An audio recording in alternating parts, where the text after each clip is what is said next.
Everyone, Radhe Radhe. स्वागत है आपका मेरे फिर से एक नए व्लॉग में। तो कहिए कैसे हैं आप सब। आई होप आप सभी अच्छे होंगे और मस्त होंगे। तो जैसा कि सुबह का काम निपटाने के बाद मैं व्लॉगिंग स्टार्ट करती हूँ, तो यहाँ पे मैंने सुबह का काम निपटा लिया है। उसके बाद मैंने व्लॉग स्टार्ट किया है और अभी बज रहे हैं सुबह के 11 और बच्चों की छुट्टियाँ पड़ चुकी हैं। सर्दियों की जो छुट्टियाँ होती हैं वो पड़ चुकी हैं। तो अभी जस्ट नए साल की शुरुआत हो गई है। 2026 तो स्टार्ट हो गया है। अब देखते हैं 2026 कैसा जाता है। तो सबसे पहले नए साल की ढेर सारी शुभकामनाएं आप सभी लोगों को। आशा करती हूँ कि 2026 सभी लोगों के लिए अच्छा और मंगलमय हो। तो ये जो व्लॉग है ये दिसंबर में मैंने शूट किया था और इसको मैं अभी एडिट कर रही हूँ। काम ख़त्म करने के बाद मैं नहा कर के आ गई थी और आज मैंने हेयर वॉश किया था। तो आजकल धूप निकल नहीं रही है, तो इसलिए मुझे हेयर ड्रायर मैं बहुत कम यूज़ करती हूँ, क्योंकि हेयर ड्रायर ज़्यादा यूज़ करने से जो हेयर है ना बहुत ज़्यादा डैमेज होते हैं। तो कोशिश यही रहती है कि मैं कम से कम ड्रायर यूज़ करूँ। तो आज धूप नहीं निकली थी तो मुझे मजबूर होकर के हेयर ड्रायर यूज़ करना पड़ा। अगर मैं हेयर ड्रायर यूज़ नहीं करूँगी तो मेरे जो हेयर हैं वो गीले रहेंगे और जिससे मेरी तबीयत भी ख़राब हो सकती है। तो यहाँ पे मैं अपने गीले बालों में हेयर ड्रायर कर रही थी, तो चीकू को भी बहुत ज़्यादा शौक लग रहा था कि वो भी बोल रहा था कि मम्मा लाओ मैं कर देता हूँ। तो वो भी मेरे हेयर ड्रायर कर रहा था। कभी कभी लाइफ में ऐसी सिचुएशंस आ जाती हैं कि हमारे पास कोई रास्ता नहीं बचता है। चारों तरफ से रास्ते हमारे बंद हो जाते हैं। तो उस टाइम समझ लेना कि भगवान हमारी परीक्षा ले रहे होते हैं। वो देख रहे होते हैं, वो देखना चाहते हैं कि ये बंदा या ये बंदी कौन सा रास्ता अपनाती है, सही रास्ते को अपनाती है या फिर गलत रास्ते को अपनाती है। तो ये हमारे ऊपर डिपेंड करता है कि हम किस रास्ते को अपना रहे होते हैं। कभी कभी ऐसा भी होता है ना कि हम लाइफ से इतने फ्रस्ट्रेट हो जाते हैं कि मतलब हम ना सही रास्ते पे चलते हुए हमें बहुत ज़्यादा कठिनाइयों का सामना करना पड़ता है। तो हम ये सोचते हैं कि यार ये देखो कि मतलब जो बुरे लोग होते हैं वो अपनी लाइफ को कितने अच्छे से एंजॉय कर रहे हैं और हम अपनी लाइफ को इतनी ईमानदारी से इतनी शिद्दत से निभा रहे होते हैं, फिर भी हमारे सामने इतनी ज़्यादा कठिनाइयाँ आ रही हैं। तो वो ना उस मतलब सही रास्ते को छोड़ के वो भी गलत रास्ते पर चलना शुरू कर देते हैं। तो वो भगवान उस टाइम पे ना परीक्षा ले रहे होते हैं। भगवान सब देख रहे होते हैं कि कौन बुरा कर रहा है और कौन सही कर रहा है। तो हमें दुख की घड़ी में गलत रास्ते को चूज़ ना करके उसी रास्ते पे जिस रास्ते पे हम चल रहे होते हैं, मीन्स सही रास्ते पे अगर चल रहे होते हैं, बेशक से हमें बहुत सारी कठिनाइयों का सामना करना पड़ रहा है, लेकिन हम उस रास्ते को नहीं नहीं छोड़ते हैं तो इसका फल हमें डेफिनेटली मिलता है। चाहे वो लेट मिले चाहे वो जल्दी मिले, लेकिन उसका फल हमें डेफिनेटली मिलता ही मिलता है। बस हमें सब्र करके रखना पड़ता है और अपने रास्ते पर कंटिन्यू चलते रहना होता है, सही रास्ते पे ना कि गलत रास्ते पे। कभी कभी मेरे मन में भी ऐसे विचार आ जाते हैं, मतलब मैं भी इंसान हूँ, मेरे साथ भी एक ऐसी सिचुएशन आ रखी है कि मतलब मुझे भी मन करता है कि मैं मतलब सही रास्ते पर ना चल के गलत रास्ते पे चलूँ। तो मैं बस अपने बच्चे के बारे में सोचती हूँ कि मैं अगर जो कुछ भी करूँगी उसका असर सीधा मेरे बच्चे पर होगा।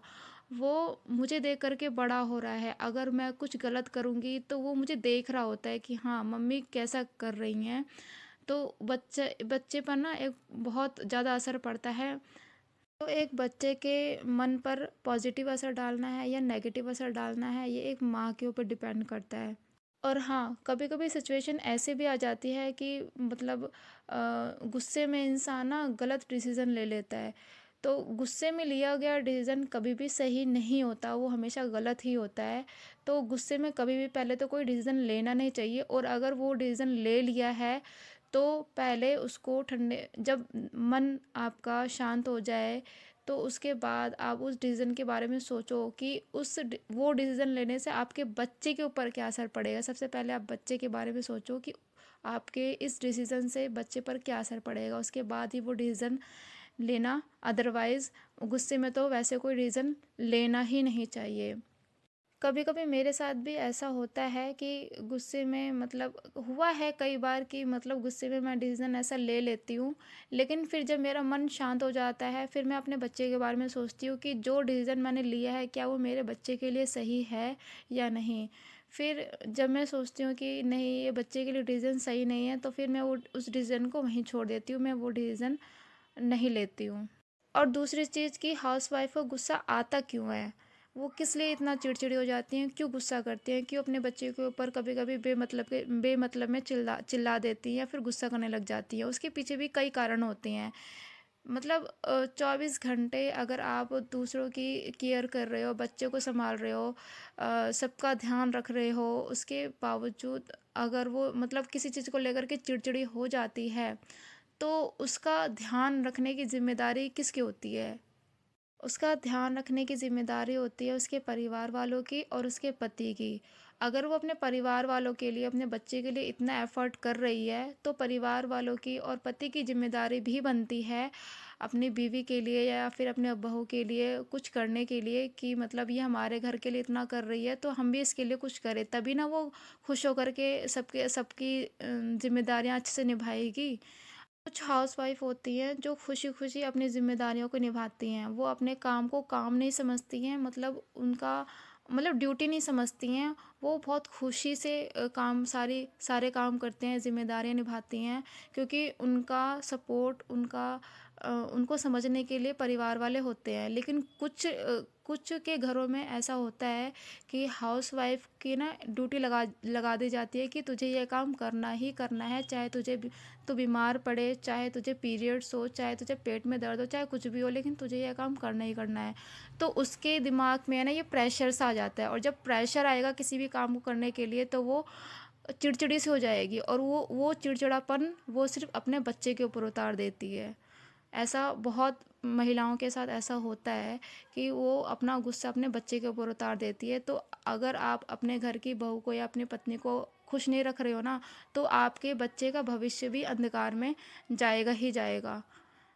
और कुछ लोग ये भी बोलते हैं कि इसको क्या कमी है, खाने के लिए खाना, रहने के लिए छत और पहनने के लिए कपड़े मिल रहे हैं, तो इसको किस चीज़ की कमी है?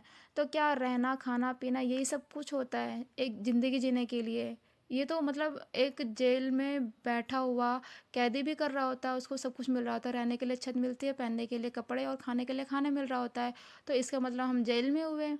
ज़िंदगी है ना सबके पास होती है, सबको अपनी अपने तरीके से ज़िंदगी जीने का ना पूरा पूरा हक होता है। ये मैं अपनी बात नहीं कर रही हूँ, मेरे साथ ऐसा नहीं होता है, लेकिन बहुत घरों में मैंने ऐसा देखा है कि मतलब हाउसवाइफ़ को सिर्फ़ हाउसवाइफ़ ही बना के रख दिया जाता है, उसको ज़िंदगी जीने का कोई मतलब नहीं होता, वो बस अपने बच्चों की ड्यूटी में लगी रहती है, दूसरों को खुश करने में लगी रहती है, और उसको क्या मिलता है, उसके हस्बैंड उसको कभी घुमाने के लिए लेकर के नहीं जाता। और लोग बोलते हैं कि यार क्या घूमना है, लेकिन मैं बोलती हूँ कि घूमना क्यों नहीं है, कि आप एक हाउसवाइफ तुम्हारे बच्चे को इतना कर रही है, तुम्हारी सेवा कर रही है, तुम्हारे माँ बाप की सेवा कर रही है, तो उसकी उस मतलब उसको अगर आप घुमाने के लिए लेकर के जाते हो ना बाहर, तो उसकी जो एनर्जी है ना और भी ज़्यादा बढ़ जाती है, वो उसी एनर्जी के साथ फिर आपकी सेवा करेगी, आपके बच्चे की सेवा करेगी, आपके माँ बाप की सेवा करेगी। तो उसको खुश रखोगे तभी वो आपके परिवार वालों को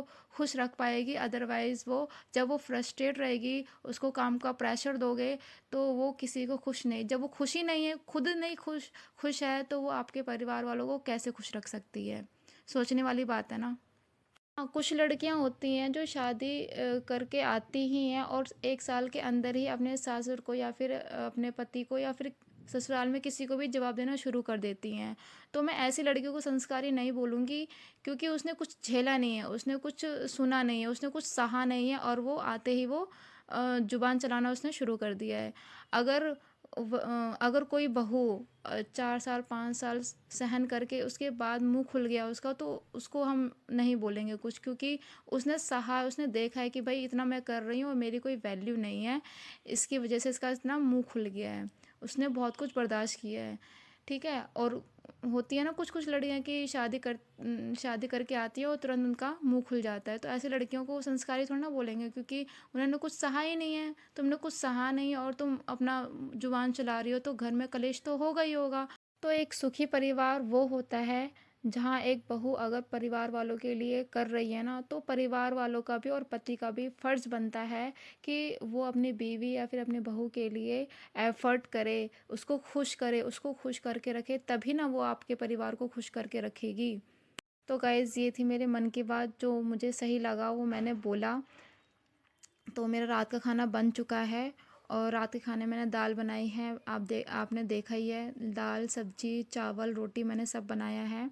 तो जिसको चावल सब्जी रोटी खानी है उनके लिए मैं अलग से निकाल रही हूँ। ये प्रिंस की प्लेट लगा रही, वो चावल नहीं खाता है, तो उसके लिए मैंने सब्जी और दाल और रोटी निकाली है, पराठे मतलब। और हस्बैंड चावल खाते हैं रात के टाइम, तो उनके लिए मैंने चावल निकाला है और चीकू को मैंने पहले ही खाना खिला दिया था। ये है मेरे रात का डिनर। इसके बाद से मैं जो बाकी के काम होते हैं, बर्तन वगैरह साफ़ करने का, किचन वगैरह साफ़ करने का, वो काम मैं करूँगी। उसके बाद में चीकू को ले करके सो जाऊँगी। तो ये मैं अब हस्बैंड की प्लेट लगा रही हूँ।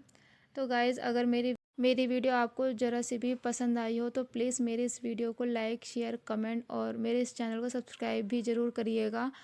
मिलते हैं आपसे अगले ब्लॉग में, तब तक के लिए खुश रहिए और अपना ध्यान रखिए। Bye bye.